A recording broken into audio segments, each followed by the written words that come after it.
Gracia y paz a ustedes de parte de Dios nuestro Padre y del Señor Jesucristo. Amén.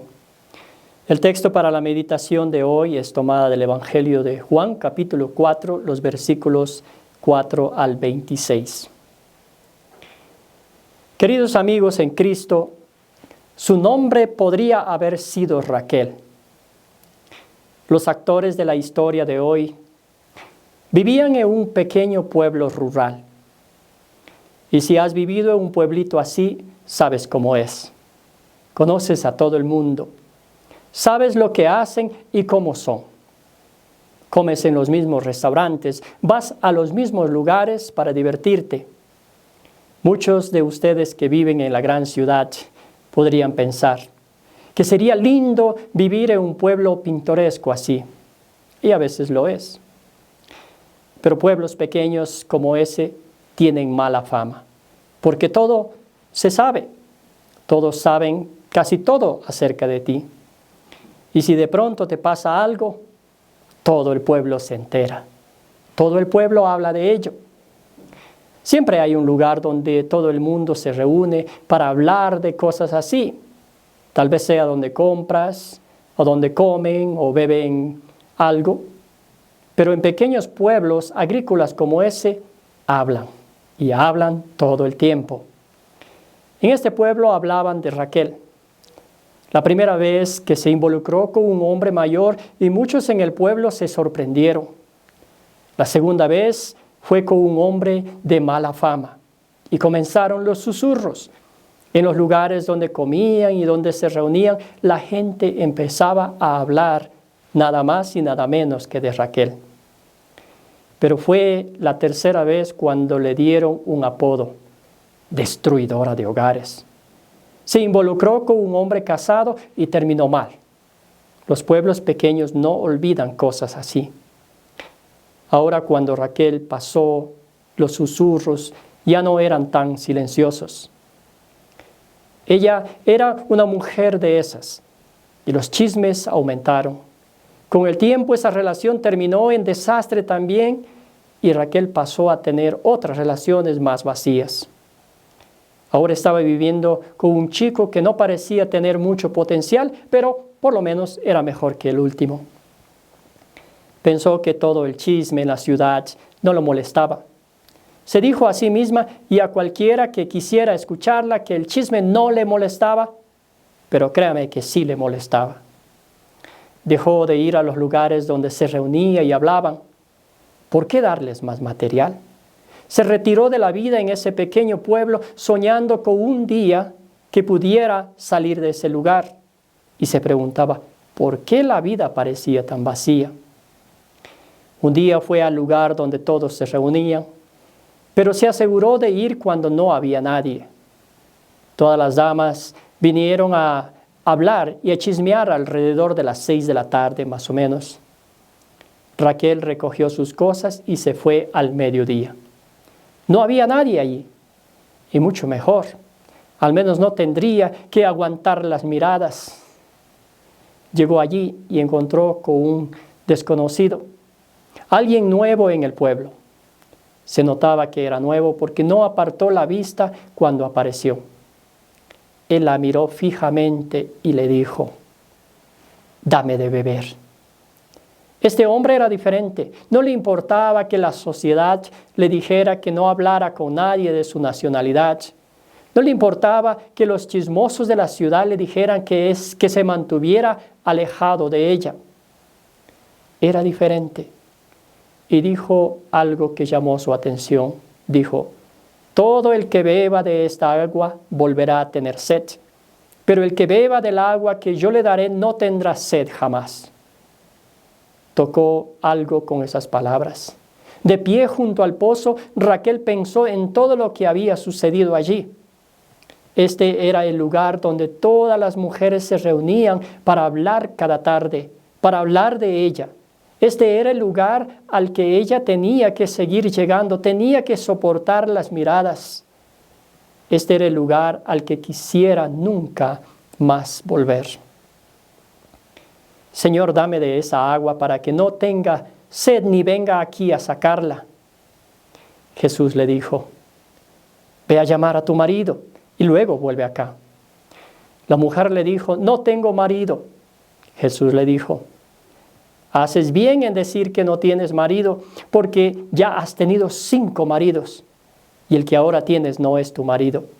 Esto que has dicho es verdad. ¡Auch! Eso tendría que doler, ¿no? ¿Por qué haría esto Jesús? ¿Por qué tenía que ser como el resto de la gente de ese pequeño pueblito?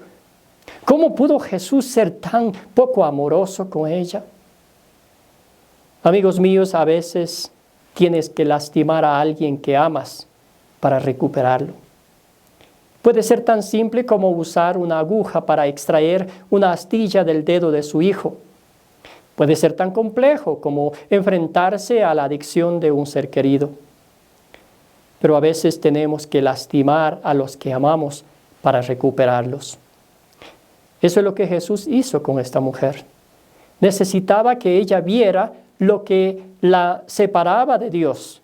Necesitaba que ella viera que era lo que estaba dejando su vida insatisfecha. Y así rápidamente fue directo al hueso, directo al corazón de su problema. Encontró la única cosa que ella no podía arreglar por sí misma y se centró en ello. Él hace lo mismo contigo y conmigo. No nos deja pensar que somos muy buenas personas. No nos deja darnos palmaditas en la espalda. Nos enfrenta. Cuando leemos la palabra de Dios, también nos hiere hasta los huesos. Nos muestra lo lejos que nos quedamos como padres, como cónyuges, como hijos o como personas solteras. Él señala nuestros pecados y Él dice, ¿qué vas a hacer con eso? Ve a llamar a tu marido. Eso duele, ¿no es así? Eso me recuerda a algo que leí que nunca olvido. Historia real, por si acaso. Había una familia que vivía a orillas de un pequeño estanque en la cabecera de un arroyo en Florida, no lejos del Golfo de México. A su hijo Michael, de 12 años, le encantaba, le fascinaba bucear en el estanque de 2 acres más o menos. Y una noche al atardecer, Michael y sus 2 primas salieron a bucear.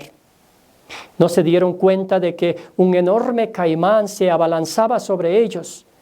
Los vecinos vieron a la bestia y trataron de distraerla con gritos y aplausos. Sus 2 primas llegaron a la tierra salvas. Pero Michael tenía la cabeza bajo el agua y no oyó nada mientras flotaba tranquilamente mirando al fondo del arroyo. El caimán se abalanzó sobre la cabeza de Michael.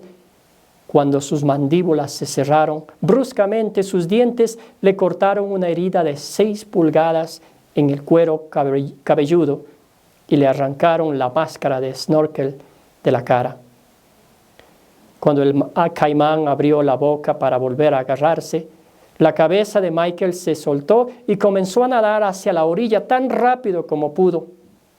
El caimán se desvió momentáneamente, tal vez por la máscara, pero luego vio al niño y lo persiguió de nuevo.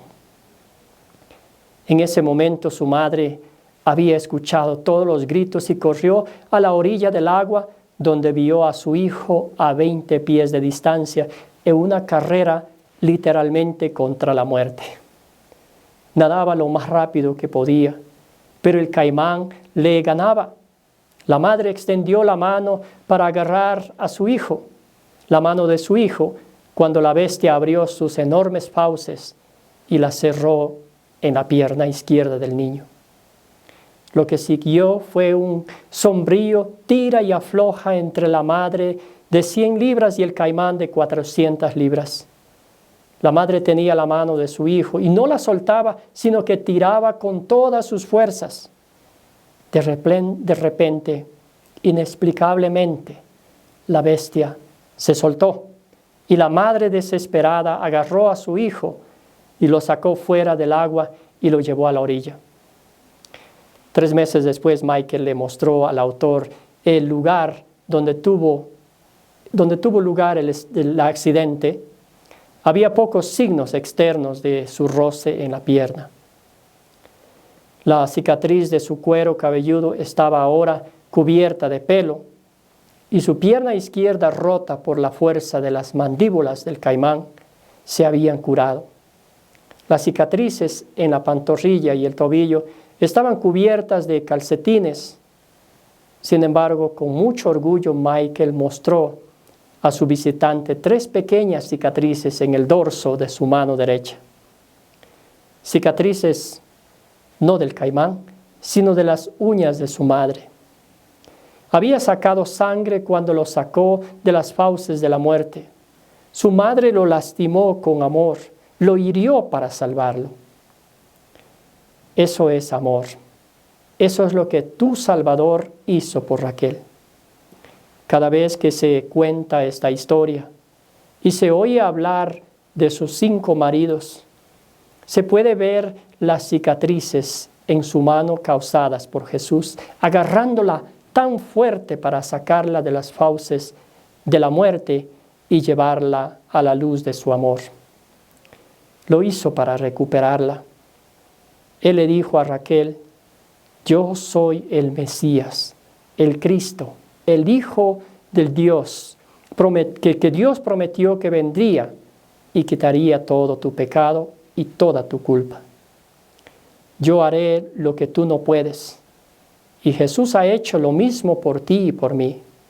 Sí, Él nos señala nuestros pecados y eso puede doler, pero lo hace porque nos ama ferozmente y no nos deja ir.